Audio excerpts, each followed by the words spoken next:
Located in the Indian Ocean, 250 miles off the eastern coast of Africa, across the Mozambique Channel, just south of the equator, you will reveal an island called Madagascar. It is the world's fourth largest island. It is twice the size of Arizona. Madagascar is home to more than 250,000 species, of which 70% are found nowhere else on the globe, and languages that are spoken there are Malagasy and French. The Malagasy people have traditionally accepted the existence of the supreme god, known commonly as Azanahari. Also on the island is the most prominent feature that exists, which would have to be the steep mountain range named Mount Maramokocho, paralleling the entire eastern coast.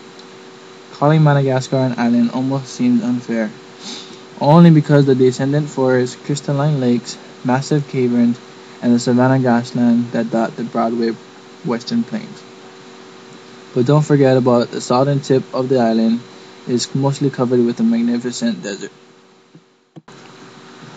Jean-Joseph Rabearivelo. Born March 4, 1901, Jean-Joseph Rabearivelo, a Malagasy writer. He was one of the most important African poet writers in French. He was considered to be the father of modern literature in his native land. Jean grew up through some hard times. His poetry reflects the tragic life he led in the early years of French colonial rule in Madagascar. He wasn't really well educated, although he did go to a Catholic school, but his knowledge and understanding of the French language came from his insatiable reading of French literature. His early work was published in the local literary magazines, but the oppressive colonial government did not allow him to develop his work by traveling to France. He was worked as a proofreader at a local publishing house to survive. He later died causing suicide with a shot to his head, discriminating of his tragic life.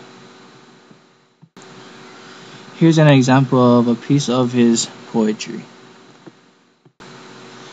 A bird without color and without name has folded its wings and wounded the sole eye of the sky.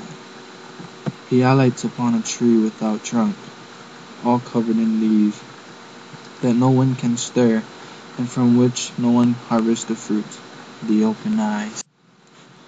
What is he brooding over? When he resumes his flight, it will be roosters that emerge, the roosters from all the villages, who will have vanquished and dispersed, those who sing in dreams and who are nourished by stars.